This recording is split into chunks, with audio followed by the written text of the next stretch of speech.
अस्सलाम वालेकुम, आप देख रहे हैं डॉन न्यूज़ में कमेज़बान अब्दुल गफ्फार। मुल्तान टेस्ट में पहले दिन पाकिस्तान की शानदार परफॉर्मेंस, लेकिन उसके बाद जो कुछ हुआ और फिर इंग्लैंड ने 2 दिन जो डोमिनेट किया, 823 रन 7 विकेटों के नुकसान पर डिक्लेयर। हैरी ब्रूक की शानदार ट्रिपल सेंचुरी।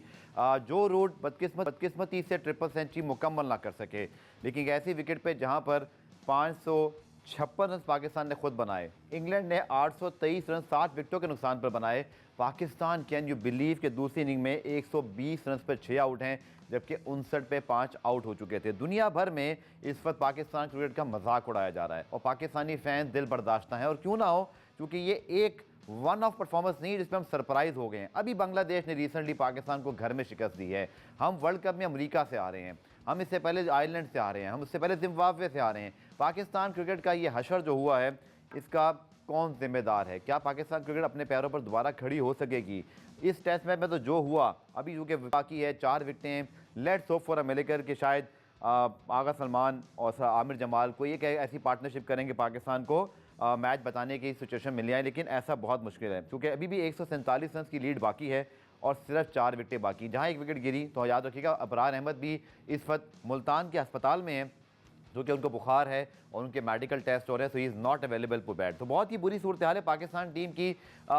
कैसे पाकिस्तान इस नहज तक पहुंची है, हमारे लिए वे फॉरवर्ड क्या है, और अब तो दूसरा टेस्ट भी खेलना है, समझने का मौका ही नहीं है, जो कि इसी ग्राउंड पर दूसरा टेस्ट खेलना है। पिच पर पूरी दुनिया में बात हो रही है। केविन पीटरसन ने पहले दिन इसको कब्रिस्तान कहा था, ये क्रिकेट के लिए कब्रिस्तान है, टेस्ट क्रिकेट की बर्बादी की बुनियाद रखेगी ये पिच, और आहिस्ता आहिस्ता ये उनकी बात बिल्कुल ठीक साबित हुई। अश्विन भी यही बात कर रहे हैं, माइकल वॉन भी ये बात कर रहे हैं, और अब पूरी दुनिया पाकिस्तान क्रिकेट पर हंस रही है। इस पर हम तफसीली बात करेंगे। पाकिस्तान के साबिक test cricketer fast bowler Abdul Rauf हमें ज्वाइन कर रहे हैं। कुछ देर में सीनियर तज्जियाकार मिर्जा इकबाल भी साहब भी ज्वाइन करेंगे, लेकिन प्रोग्राम के फॉर्मेट के मुताबिक पहले रीप्ले हेडलाइंस देख लीजिए। तो एक ऐसी विकेट पर जहां पर ट्रिपल सेंचुरी उसी दिन बनी हो, डबल सेंचुरी बनी हो, 823 रन बने हो। रऊफ, खुश आमदेद, आपका शुक्रिया ज्वाइन करने के लिए। किसी सूरत जस्टिफाइड ही नहीं है, चाहे आप जितनी बुरी टीम हो। 122 पे 6 उस विकेट पे जहां 823 बन गए हों, खुद आपने 556 बनाए हों। क्या वर्ड यूज़ करें रऊफ? मुझे तो जो सोशल मीडिया पर लोग बातें कर रहे हैं, मैं उसका 1% भी अगर यहाँ बोलूँ तो शायद मुनासिब नहीं होगा टीवी पर। लोग बहुत डिसहार्टेड हैं और उन्होंने गिव अप कर दिया पाकिस्तान क्रिकेट पर। देखिए, मेरा ख्याल है कि ये चीज़ तो होनी थी, क्योंकि ये जो जिस तरीके से पाकिस्तान क्रिकेट बोर्ड को चलाया जा रहा था, तो ये तो एक अंडरस्टूड चीज़ थी कि आप अफगानिस्तान से आ रहे हैं, अमेरिका से आ रहे हैं, जिम्बाब्वे से, आयरलैंड से, यहाँ पे बांग्लादेश आपको व्हाइट वॉश करके गया है। तो अभी आप देखें कि इस 21वीं सदी में आपने पहली टीम बन गए जिन्होंने 800 रन करवा दिए, और उसके बाद फिर मजीद आप पहली टीम बन जाएंगे जिन्होंने 556 रन करवाकर पहली इनिंग में 556 रन करके आप टेस्ट मैच हारने जा रहे हैं। तो एक अजीबोगरीब किस्म की खिचड़ी पकी है, ना इनका कोई मुझे विजन समझ आता है, ना इनकी स्ट्रेटजी समझ आती है, ना इनके फैसलों में क्लैरिटी है। आपने ऑस्ट्रेलिया से ग्लेस्पी को बुला लिया, आपने बहुत बड़ा पैसा दिया उनको, सिर्फ इसलिए कि वो एक अग्रेसिव क्रिकेट खिलाने के लिए, आपने तो ऑस्ट्रेलियन कल्चर को फरोग देने के लिए और ऑस्ट्रेलियन जो स्टाइल ऑफ क्रिकेट है उसको प्रमोट करने के लिए उनको कोच बनाया, और पिच आपने इस तरह की बना दी कि जहाँ पे रोड पिच और इस तरह के डिफेंसिव अप्रोच के साथ आप क्रिकेट खेल रहे हैं। और उसके बाद फिर आपने जो हेमिंग्स हैं, जो क्यूरेटर हैं, उनको आपने बुलाया, उनको इतना बड़ा पैसा उन पे जाया कर रहे हैं पिच बनवाने के लिए। तो क्या ये स्पोर्टिंग पिच आपको नजर आ रही है? क्या इस पे लग रहा है कि आपको कोई रिजल्ट, अगर अच्छी टीमें 2 खेल रही हो तो कोई रिजल्ट निकल सकता है? तो एक जब तक आपके अपने फैसलों में क्लैरिटी नहीं होगी तो आप कुछ भी नहीं कर सकते। फिर आपने देखेंगे ये वही अजहर महमूद इसी ड्रेसिंग रूम में बैठे हुए हैं जिनकी वजह से पाकिस्तान वर्ल्ड कप में सफर हुआ। आगे पीछे वही आपकी सिलेक्शन कमेटी है, वही आपका क्रिकेट बोर्ड है, वही ऑब्लिगेशन पे, वही सिफारिश पे सारी बढ़ती हैं। फिर जिन लोगों ने पाकिस्तान क्रिकेट को तबाह किया, इस हाल में पहुंचाया कि ये जो प्लेयर्स हैं जिनको नाम नहाद इन्होंने सुपरस्टार क्रिएट किए हुए थे, जिम्बाब्वे के खिलाफ, कीनिया के खिलाफ, नेपाल के खिलाफ, हर जगह पे इनको खिला के, और जिनका इन्होंने रिप्लेसमेंट प्लान डेवलप नहीं होने दिया, तो अब रिजल्ट उसके भी सामने आना शुरू हो गया। मगर वो लोग अभी तक पाकिस्तान क्रिकेट बोर्ड में मौजूद हैं जो कल्प्रिट थे। कोई किसी का रिश्तेदार है, कोई किसी साबका चेयरमैन का बेटा है, कोई किसी साबका टेस्ट क्रिकेटर का भाई है। बात करते हैं क्रिकेट बोर्ड पे, मैं जरूर आऊंगा कि हर दफा कप्तान क्यों चेंज होता है, कोचेस क्यों चेंज होते हैं, सिर्फ सिलेक्टर क्यों चेंज होते हैं, बोर्ड के जो टॉप मैनेजमेंट के लोग हैं उनको क्यों नहीं तब्दील किया जाता है? जैसे क्यूरेटर की आपने बात की, आपके सीईओज हैं, आपके डायरेक्टर्स हैं, बहुत सारे ऐसे लोग हैं जो जमाने से क्रिकेट बोर्ड में बैठे हैं, उनकी कोई अकाउंटेबिलिटी नहीं है। ऐसे पाकिस्तान क्रिकेट में इस वक्त जो है वो दूध की नहरें बह रही हैं, शहद वगैरह बह रहे हैं, या हमारे सोने की कान निकल आई है। लेकिन अगर मैं आज की बात करूं रऊफ, पहले हैरी ब्रुक की ट्रिपल सेंचुरी, क्योंकि लोग शायद ये समझेंगे भाई हम पाकिस्तान को ही सराह रहे हैं, बट इंग्लैंड को भी दाद देना सर। 2015 के वर्ल्ड कप में उनको झटका पहुंचा, बांग्लादेश से वो हार कर क्वार्टर फाइनल से बाहर क्या हुए, उन्होंने अपने दिल पर स्पेन को लिया, पूरी क्रिकेट को रीवैम्प किया, और आज वो बेसबॉल क्रिकेट खेल रहे हैं जिसके पीछे पूरी दुनिया आ रही है। इंडिया ने भी खेला तो लोगों ने जी बेसबॉल खेल रहे हैं। 823 रन बनते हैं रऊफ साहब, तकरीबन जो 140 से 50 ओवर्स में। एक मेडन ओवर पाकिस्तान का, संभलने का मौका ही कोई नहीं। पहले इंग्लैंड टीम पे हैरी ब्रुक की ट्रिपल सेंचुरी, 12 सर खेलना तो पड़ता है आपको। जो रूट भी जब आउट हुए तो लगता है जैसे ये गेंद पहले भी कराई जा सकती थी। हैरी ब्रुक और जो रूट की बैटिंग पर आपकी क्या राय है?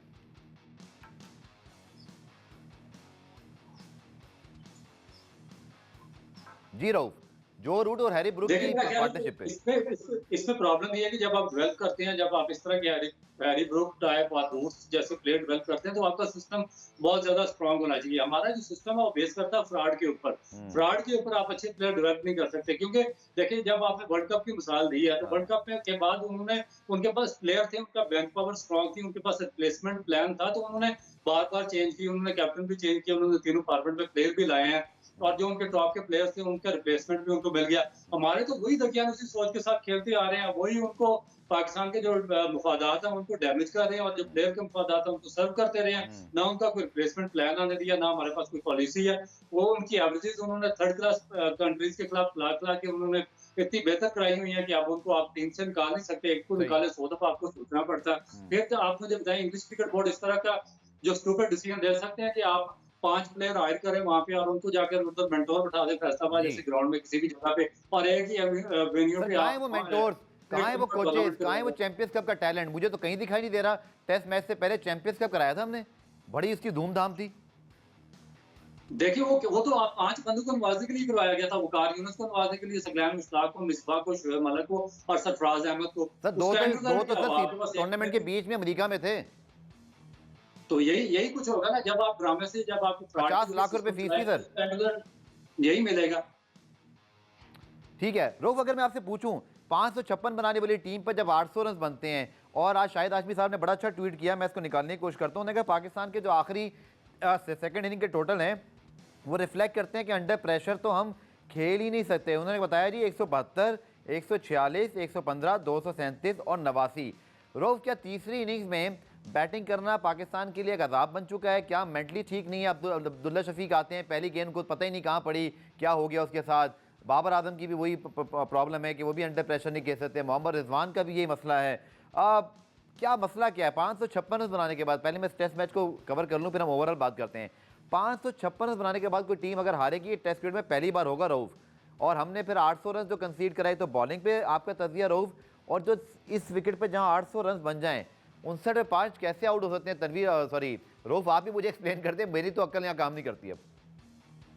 देखिए मुझे तो देखिए इसीलिए समझ आ रही है क्योंकि हमने लंबी फर्स्ट क्लास क्रिकेट खेली, और बार बार इसी चीज पे एम्फसाइज करता हूँ कि आपको फर्स्ट क्लास क्रिकेट पे एम्फसाइज करना पड़ेगा। ये जो आपने ड्रामे लगाई हुए T20 के वनडे करवा दिए, इससे कोई फायदा नहीं होगा। शायद जब 5-6 बंदे जो आपने रखे हुए हैं, बार बार आप उनको ऑब्लाइज करते हैं, उनके पैसे बनवाते हैं, कभी कोचिंग में आ जाते हैं, कभी मैनेजमेंट में, कभी किसी जगह पे आ जाते हैं, आपका सिस्टम डेवलप नहीं हो रहा। जब तक आप लंबी इनको आदत नहीं डालेंगे लॉन्ग टर्म क्रिकेट खेलने की, लॉन्ग फॉर्मेट में आप इनको नहीं डालेंगे, इनकी टेक्निक बेहतर नहीं होगी, ये शैटर होते जाएंगे।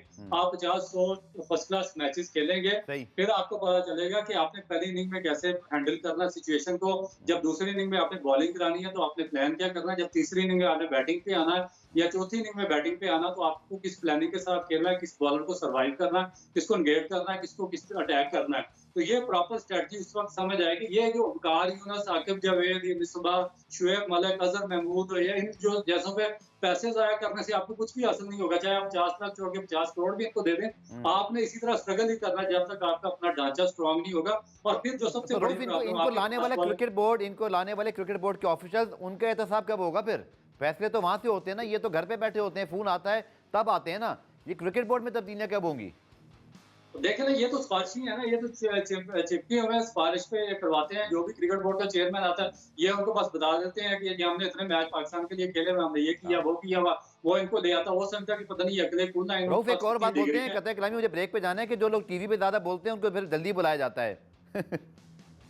तो यार मेरी बात सुन, नहीं भैया, सबसे बड़ा झूठा है इसमें कोई हकीकत नहीं है। सही। देखें, मैं आपके सामने कब से बात कर रहा हूँ टीवी पे बात करने की बात नहीं है। अच्छा कभी अच्छा। भी नहीं बुलाया जाता। ये सिर्फ और सिर्फ चापलूसी होती है। जो चापलूस होते हैं, जिनके चमचे होते हैं, जिनके पास लिंक्स का सिफारिश बात है, आप होती कह है, रहे वो हैं आती है, फिर लिंक्स के जरिए काबिलियत आते हैं नहीं। लोग, ताल्लुकात लगाते हैं। बिल्कुल सर, काफी आती है और ये फायदा उठाते हैं पाकिस्तान क्रिकेट बोर्ड के जो चेयरमैन होते हैं, उनकी नाइलिज का, उनको क्रिकेट की लाइलमी का, क्योंकि उनको क्रिकेट की सेंस नहीं होती, उनकी डीप रूट्स नहीं होती सिस्टम में। वो जानते नहीं है कि सिस्टम में प्रॉब्लम क्या है।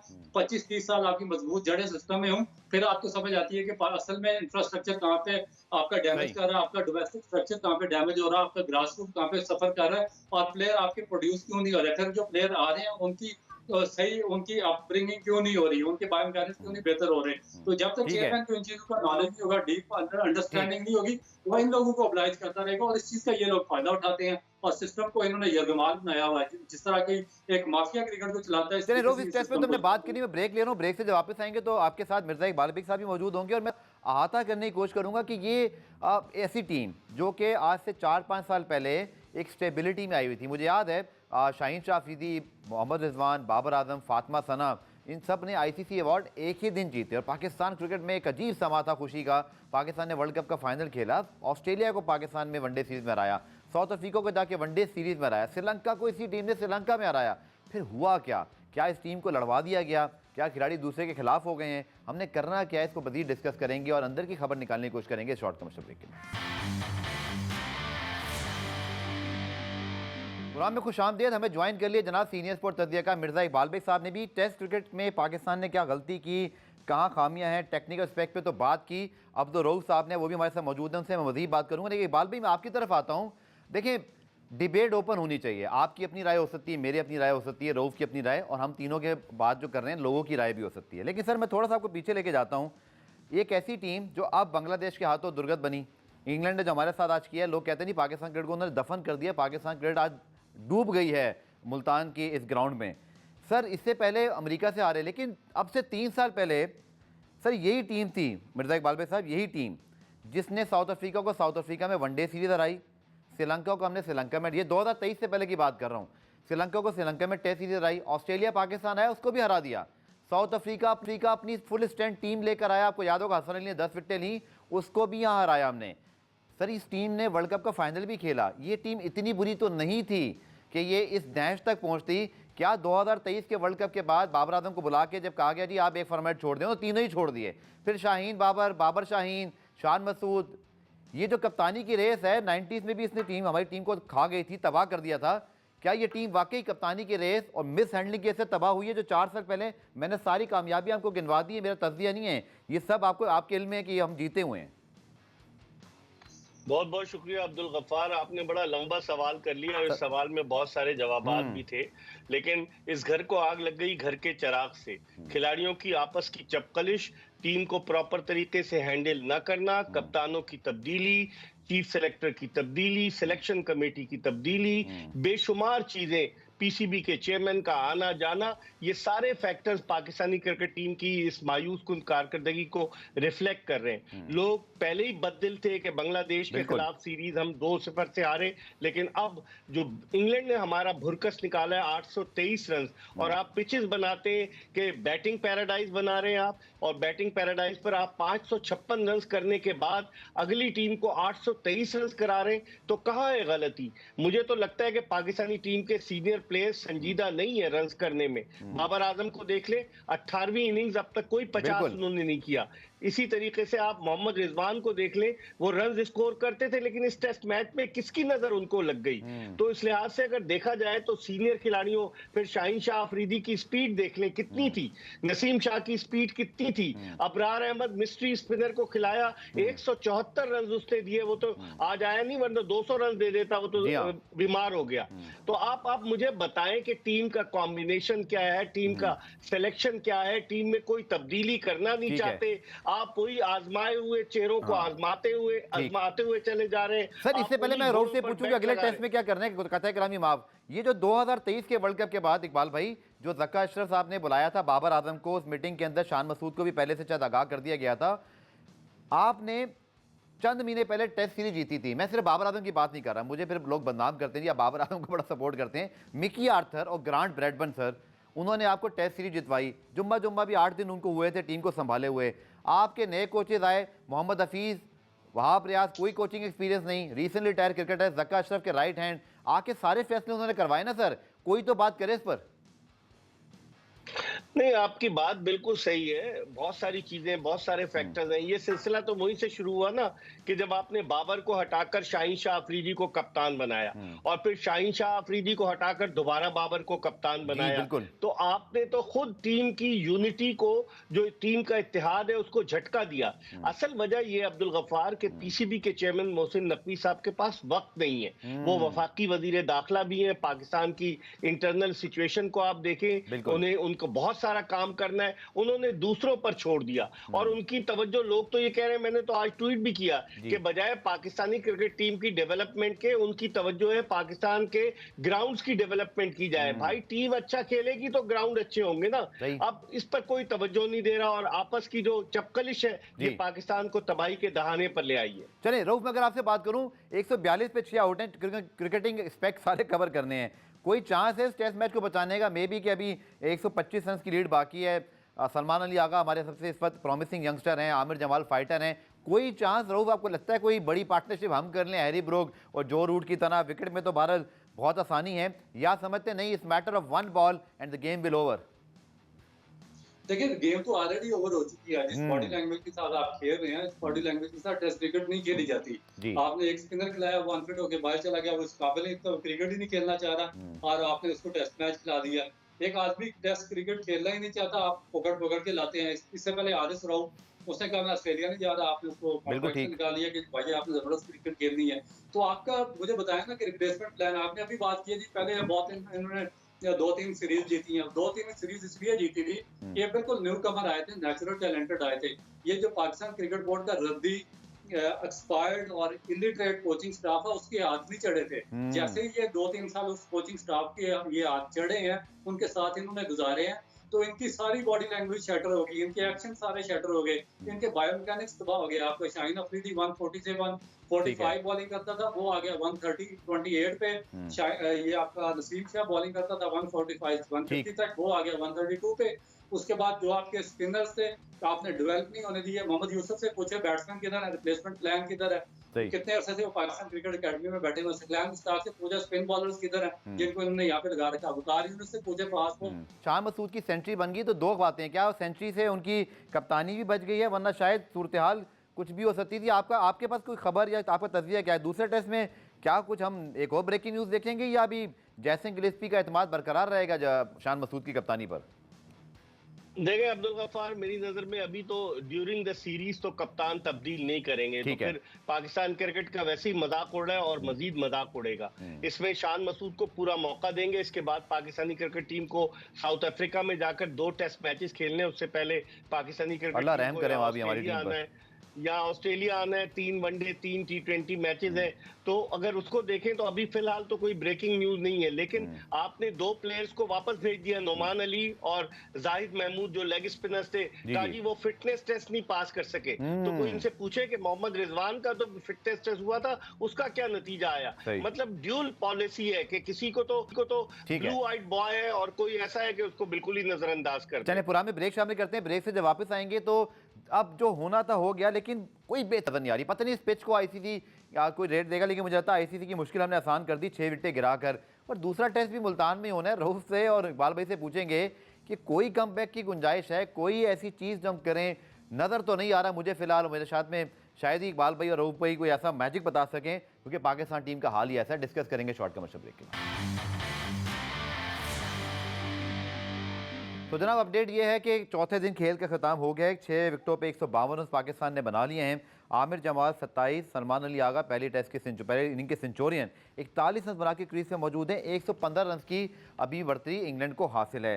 रऊफ, चूंकि आपने तो खुद अपना तज़किया दे दिया कि आपको नहीं लगता है कि इस टेस्ट मैच में कुछ हो सकता है, लेकिन जैसी फाइट सलमान अली आगा ने पहली इनिंग्स में की, दूसरी इनिंग में भी कर रहे हैं, तो कम से कम कोई एक प्लेयर तो कर रहा है, तो बाकी मतलब जैसे इकबाल भाई ने कहा, या तो फिर इतनी रिफ्ट है टीम के अंदर कि टीम का मोराल ही सबका गिरा हुआ है। अगर जो रूट सेंचुरी बना सकता है, ट्रिपल सेंचुरी बना सकता है हैरी ब्रूक, और सलमान अली आगा मुसलसल दूसरी इनिंग में फाइट कर सकते हैं, तो हमारे बाकी टॉप ऑर्डर को क्या फिर मसला है? देखिए, मेरा नहीं ख्याल कि इसको आप फाइट कहते हैं, क्योंकि जो फाइट होती है वो आपको शो करती है हैरी ब्रूक्स की इनिंग में या रूट की इनिंग में, जो टेक्निकली बड़ी साउंड इनिंग होती है और मैच्योरिटी के साथ खेली जाती है। ये तो चांस लेके बस ऐसे ही टुल्ले लगा रहे हैं, उसमें बड़ी मुश्किल से इनकी सेफ्टी हो रही है, विकेटें बच रही हैं, उस वजह से थोड़ा सी अपने अपने स्कोर करेंगे और चले जाएंगे।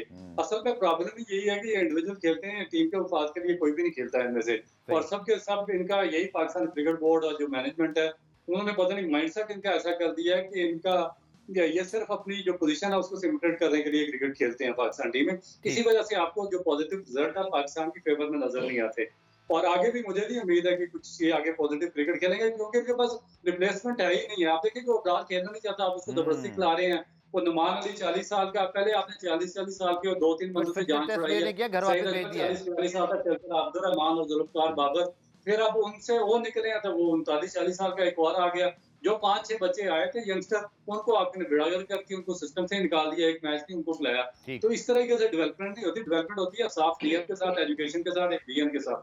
तो अगर उस पर चलेंगे तो ये आगे बढ़ सकती है। इकबाल भाई, मैंने और आपने तो थोड़ा सा बेड़ा उठाया था कि हमारी हॉकी बहुत बुरी हालत में चली गई है, पस्तियों में ज़रा उसको निकालते हैं, बट हमें ये नहीं पता था कि हमें क्रिकेट को भी हॉकी की तरह ही डिस्कस करना पड़ेगा। अल्लाह ना करे कि हॉकी जैसा तवील हमारा ये हाल हो, लेकिन आसार वही हैं।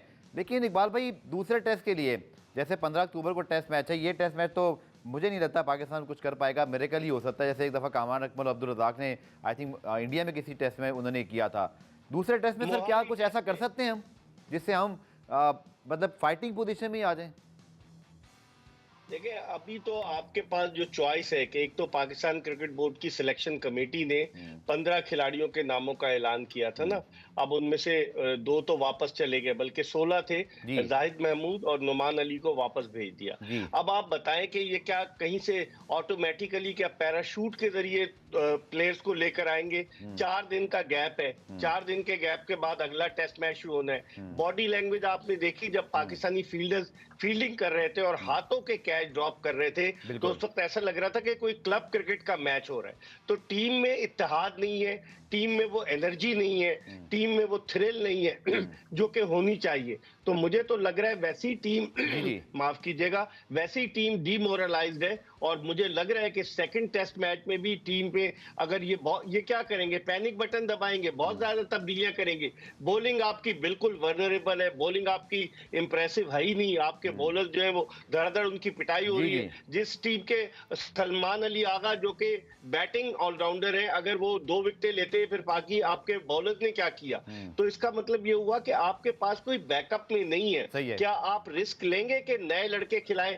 मुझे तो नहीं लगता। ये शिकस्त का खौफ जो है उसकी वजह से ये नए लड़कों को ट्राई नहीं करते, और यही इस अंजाम को हम पहुंच चुके हैं। इकबाल भी ब्रीफली जवाब दीजिएगा, फिर यही सवाल कैरी फॉरवर्ड हो जाएगा रऊफ की तरफ। सर, आप सिलेक्शन कमेटी की बात कर रहे हैं, आई थिंक इस पर पाकिस्तान में सबसे इंपॉर्टेंट आदमी जो इस पर पाकिस्तान क्रिकेट में, विद ऑल ड्यू रिस्पेक्ट, मैं उन्होंने बहुत अच्छी क्रिकेट खेली, वो असद शफीक साहब हैं। क्योंकि आपकी सिलेक्शन कमेटी में कौन है? दोनों कप्तान, एक कप्तान इस्तीफा दे चुका है, दूसरे को अपनी ओहदे की पड़ी हुई है, बाकी दोनों कोचेज में से एक गैरी कस्टम तो है ही नहीं, जैसे गिलिस्पी को अपनी नौकरी की पड़ी है। आपके पास तो मुकम्मल सिलेक्शन कमेटी ही नहीं है। आपने तो उन्हीं लोगों ने जिनके मुतालिक जो गलत फैसले कर रहे हैं वही दोबारा फैसला करेंगे। कोई इंतजामुल हक जैसा, राशिद लतीफ़ जैसा, चले आमिर सोहेल जैसा कोई इंडिपेंडेंट बंदा हो जिनसे आर्गूमेंट करे, जो मतलब कहीं तो कोई डिबेट हो। सर, सिलेक्शन कमेटी तो बराए नाम है।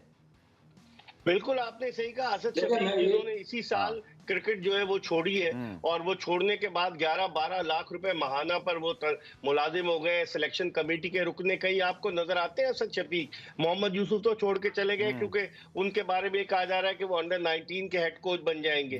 तो बचा कौन? आपने 9 रुकनी सिलेक्शन कमेटी बनाई है जिसमें 4 मेंबर्स हैं, जिसमें कप्तान, कोच और मोहम्मद यूसुफ चले गए, असद शफीक 3 ये हो गए, और इसके अलावा 5 कोऑप्टेड मेंबर्स हैं जिसमें नॉन वोटिंग है, जिसमें आप अजहर महमूद साहब को ले लें। नॉन वोटिंग का सर क्या क्या होता है? दूसरा आपसे क्विकली मैं पूछ लूं, ये डेटा, स्टैट्स, मैचअप्स, पूरी दुनिया में इसकी बात होती है, लोग हमने हायर किए हुए हैं, कहाँ है सर मैचअप्स? कहाँ है हमारा डेटा, कहाँ उसकी बेस पे सिलेक्शन हो रहा है? बांग्लादेश से हम हार रहे हैं, इंग्लैंड हमें घर में आके धो रहा है, तो कौन सा डेटा, कौन सा मैचअप, कौन से स्टैट्स हमने अप्लाई कर लिए सर?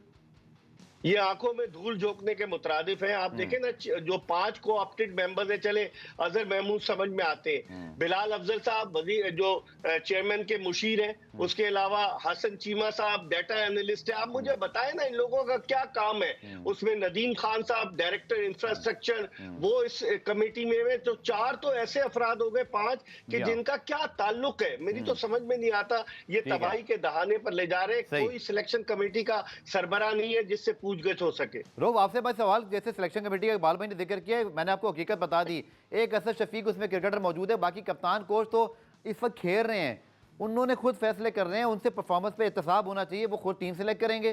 दुनिया में ऐसे कहाँ होता है सर? देखिए, दुनिया में तो कुछ भी नहीं होता जो यहाँ पे हो रहा है। यहाँ पे तो सिर्फ वो जो आईसीसी से एक बड़ा फंड आता है, रेवेन्यू जनरेट होता है, उसको इन्होंने स्पेंड करना होता है। जो अपने कुछ चमचे होते हैं या सिफारशी होते हैं उनपे, और उनपे वो स्पेंड करते जा रहे हैं। उनको कोई परवाह नहीं है पाकिस्तान की क्रिकेट कितनी भी डिक्लाइन पे चली जाए, कितना भी डिजास्टर आ जाए, आपका ग्रास रूट सारा स्ट्रक्चर तबाह हो जाए, उन्होंने 8-10 बंदे रखे हुए हैं जिनपे उन्होंने मोबिलाइज करना ही करना, और वो दोबारा सर्कल पे वही रोटेट होते रहेंगे जब तक पाकिस्तान क्रिकेट बिल्कुल कोलैप्स ना हो जाए। तो मेरा नहीं ख्याल कि इसमें किसी किस्म की भी बेहतरी की कोई गुंजाइश है, क्योंकि आपके पास देखिए बेसिक चीज ही रिप्लेसमेंट है। जब जो कल्प्रिट असल में वही है पाकिस्तान क्रिकेट बोर्ड में बैठे हुए लोग जिन्होंने इनको प्रोजेक्ट किया है, जो अभी करंट आपकी लाट कह रही है, और इनका उन्होंने रिप्लेसमेंट प्लान नहीं आने दिया। इसीलिए मैं बार बार कहता हूँ कि आप नेपोटिज्म को साइड पर करें, आप करप्शन को साइड पे करें, आप जो रिश्तेदारियां या दोस्तियां हैं इनको साइड पे रखें, पाकिस्तान की टीम बनाए। जब आप जिसके बच्चे खेल रहे हैं वो कैसे अंडर 19 या जूनियर टीम का हेड कोच या कोच बन सकता है? जिसके अपने बच्चे खेल रहे हैं वो सिलेक्टर कैसे बन सकता है? जिसके अपने कॉन्फ्लिक्ट ऑफ इंटरेस्ट नजर आ रहा है, रिस्पांसिबिलिटीज नहीं है। इकबाल भाई ने ठीक कहा, रोह भी बात करें कि सिलेक्शन कमेटी का हेड हो कोई तो उससे पूछे बंदा, यहाँ तो खुद सब सिलेक्टर्स हैं, पता ही कोई नहीं का एहतसाब किससे करना है। आखिरी प्रोग्राम में एक ब्रेक लेते हैं और ब्रेक से जब वापस आएंगे तो कुछ बात कर लेंगे कि कोई कौन ऐसा आजमा सकते हैं, स्पिनर्स हमें दिखाई नहीं दे रहे, फास्ट बॉल हमारे नहीं है, किसको खिलाएं? कोई है हमारे पास ऐसे रिप्लेसमेंट, कोई उम्मीद का चिराग, कोई ऐसी उम्मीद जिसके हम समझें कि बेहतरी आ सकती है? इसको डिस्कस करेंगे शॉर्ट कमर्शियल ब्रेक के बाद। आखिरी पार्ट में जनाब बात करते हैं। सबसे पहले अगर मैं रऊफ आपकी तरफ आऊँ तो जिम में एंडरसन ने लेट ज्वाइन किया, वो कोई गोल्फ टूर्नामेंट खेल रहे थे, लेकिन इम्पैक्ट देखें कि वो खुद चुकिया परफॉर्म कर चुके हैं। उन्होंने आती क्या इम्पैक्ट क्रिएट किया जो एक बॉलिंग कोच प्रोफेशनल हो सकता है। हमारे पास तो जैसन गिलिस्पी हेड कोच हैं, इससे पहले सकलैन मुश्ताक थे, हम ना कोई स्पेशलिस्ट स्पिन बॉलिंग कोच रखते हैं, ना हमारे पास कोई फास्ट बॉलिंग कोच हैं। अजहर महमूद असिस्टेंट कोच हैं, बट बॉलिंग कोच का मैंने उनसे उनका मतलब कोई नाम पढ़ा नहीं, तो हम तो कोचिंग स्टाफ भी सही नहीं रख सकते। देखिए, कोचिंग स्टाफ इनके पास है ही नहीं है, सब ऑब्लिगेशन का गेम है। ये नदीम खान के अपने दोस्त हैं, उन्होंने उसने लगाए हुए हैं, कोई वहाँ पे किसी और ने लगाए हुए हैं, कोई किसी ने लगाए हुए हैं, कोई आरुण सिंह लगाता रहा पहले। तो इस तरीके से आपने सिस्टम अपना बुना हुआ कि उसमें कोई सही बंदा एडजस्ट हो ही नहीं सकता। तो इसी वजह से अभी आपको ये बाल पड़ी हुई है, और आप देखेंगे वो असल में होता पता क्या है, पिच कोई भी इतनी ज्यादा खराब नहीं होती है। आपने पिच को रीड करना होता है और उसके मुताबिक आपने बॉलिंग या बैटिंग करनी होती है। अगर आप के पास बहुत ज्यादा अच्छे प्लेयर्स भी हैं और आप पिच को सही तरीके से रीड नहीं करते तो आप उस पर डिलीवर नहीं कर सकते। आपने देखा कि बिल्कुल एक रोड पिच थी और उस पर आज इंग्लैंड के बॉलर्स ने बिल्कुल विकेट टू विकेट बॉलिंग की। उनको पता था कि चौथा दिन है, उसमें बॉल थोड़ा सा नीचे लो रहेगा या कोई अनइवन बाउंस होगा तो उस पर हमें हेल्प आउट मिलेगी। उन्होंने अगर वो विकेट बॉलिंग करते, पिच को सही तरीके से रीड ना कर सकते और पूरा दिन अवेयर स्टंप बॉलिंग करते रहते तो पाकिस्तान की एक विकेट भी नहीं ले सकते थे। तो ये असल चीज होती है जो क्रिकेट की टेक्निकलिटीज को, जिसके पास क्रिकेट का नॉलेज होता है, विजन होता है, जिसके पास एजुकेशन होती है, वो ये चीजें आगे डिलीवर कर सकता है। आगे ये वाले लोग नहीं डिलीवर कर सकते जो पाकिस्तान क्रिकेट बोर्ड ने जिन पे पैसा इन्वेस्ट किया हुआ है और जिनको पाकिस्तान क्रिकेट बोर्ड अच्छे से रिलाइज कर रहा है। ठीक है इकबाल भाई, अभी न्यूजीलैंड की टीम इंडिया आ रही है, आप तो वो रंगना हेरात को कुछ अरसे से कैरी कर रहे हैं, बड़ी छुपी हुई खबर होती है, लेकिन असल में अगर क्रिकेट बोर्ड में बैठे लोग की अगर आप विजन देखें तो उनको नज़र आता है उनके फैसलों के अंदर कि कहाँ जा रहे हैं, वहाँ का कौन सा एक्सपर्ट हो सकता है, हमें क्या प्रॉब्लम हो सकती है। सबसे वीक डिपार्टमेंट है हमारा स्पिन बॉलिंग, इसका एक भी spin bowling coach Saqlain Mushtaq को छोड़े वर्षा हो गया, हमने एक ना रखा, ना पाकिस्तान से ना कहीं बाहर से, तो फिर इतने सारे जो बाकी मुलाजिम हैं ये भी रख लें एक। आपने बिल्कुल सही निशानदेही की अब्दुल गफ्फार, यहाँ तो आवे का आवा ही बिगड़ा हुआ है ना कि आप अजहर महमूद साहब कभी वो कहते थे रावलपिंडी में मैच हार गए, पिच हमारी मतलब की नहीं बनी। अब क्या कहेंगे इंग्लैंड अगर पाकिस्तान को हरा देता है कल? तो समझ में नहीं आता, इनको तवज्जो नहीं दे रहे ना। वो हाई परफॉर्मेंस सेंटर जो बनाया हुआ है जी, जी। वो सफेद हाथी है, जहां पर लोग ठहरते हैं, खाना खाते जी। हैं, कयाम करते हैं, चले जाते हैं। तो नदीम खान डायरेक्टर इंफ्रास्ट्रक्चर है, अपने दोस्तों यारों को नवाज रहे हैं। उन्हें सोचना चाहिए कि पाकिस्तान क्रिकेट की बेहतरी के लिए कुछ करके जाएं, सही। ताकि लोग उन्हें याद रखें। ज़का अशरफ उन्हें वापस इंग्लैंड से लेकर आए, लेकिन क्या हुआ? तो मेरे ख्याल में जब तक ये नेपोटिज्म, सिफारिशी कल्चर खत्म नहीं होगा, दोस्ती यारी खत्म नहीं होगी, पाकिस्तान क्रिकेट यूं ही रुस्वा होती रहेगी। दूसरा सर, असिस्टेंट कोच है अजहर महमूद, तो बॉलिंग कोच क्यों नहीं हो सकते? अगर उनके और के असिस्टेंट कोच के तौर पर तो बॉलिंग ही करा रहे होंगे ना, तो नाम क्यों नहीं है? मुझे ये समझ नहीं आ रहा। दूसरा, बैटिंग आपका मुसलसल फ्लॉप रहा है कुछ अरसे से, लेकिन हमारे पास कोई बैटिंग कोच पाकिस्तान में भी शायद नहीं है। इंटरनेशनल ढूंढने की हमें फुर्सत नहीं है, क्योंकि जैसन गिलेस्पी सब सिखा देंगे। यही तो अलमिया है ना कि हम गोरी चमड़ी से इतने मुतासिर हो जाते हैं कि भाई गोरा आ गया, अब वो सब कुछ हैंडल कर लेगा। वो अपने लोगों को भी लेकर आता है। पहले वो अपने साउथ ऑस्ट्रेलिया के हाई परफॉर्मेंस मैनेजर को लेकर आ गया। तो वो पाकिस्तानी, हाँ, पाकिस्तानी जो है ना बहुत ज्यादा रिलाय करते हैं कि जनाब इसके पास जादू की छड़ी है, और वो आता है गोरा, वो पाकिस्तानी कल्चर में अपने आप को ढाल लेता है। उसे पता है कि उसे डॉलर्स में तनख्वाह लेनी है, और जब वो यहाँ से उसका कॉन्ट्रैक्ट खत्म होता है, वो बाहर जाकर इकबाल भाई, आप भी सिडनी से मौजूद है, आपका शुक्रिया। आपने वहाँ पे इस पर बड़ा डिफरेंट टाइम है, लेकिन आपने ज्वाइन किया। लेकिन अभी जब गोरे कोच को, या हमारे फॉरेन कोच को हम कहते हैं, अब हम तो उसको समझने में 6-8 महीने लगते हैं, और उसके बाद ही हम उसको चेंज कर देते हैं। तो पता नहीं इस बार मुझे कुछ ऐसी सूरत हाल लग रही है। बहुत शुक्रिया इकबाल साहब आपका। तो रऊफ, आपका बहुत शुक्रिया, आपने अपना वक्त दिया और किया। पाकिस्तान क्रिकेट उस नहज पर है जहां वाकई पाकिस्तान क्रिकेट से लोग बदजन होते जा रहे हैं। इन रूठे हुए फैंस को कैसे बनाना है, एक ही तरीका है, आप अच्छी परफॉर्मेंस दें, पॉजिटिव क्रिकेट खेलें, डर खत्म करें। ये पिच बनाना जिस पर आपका रिजल्ट वैसे ही आपके हक में नहीं आ रहा, तो फिर डर किस बात का? हार तो वैसे रहे हैं। वो कहते हैं ना, जो डर गया वो हार गया। ये क्रिकेट की बात है जो कि क्रिकेट में इस्तेमाल होती है। पुनः रिप्ले में आज के लिए इतने, कल दोबारा से मुलाकात होगी। तब तक के लिए अल्लाह हाफ़िज़।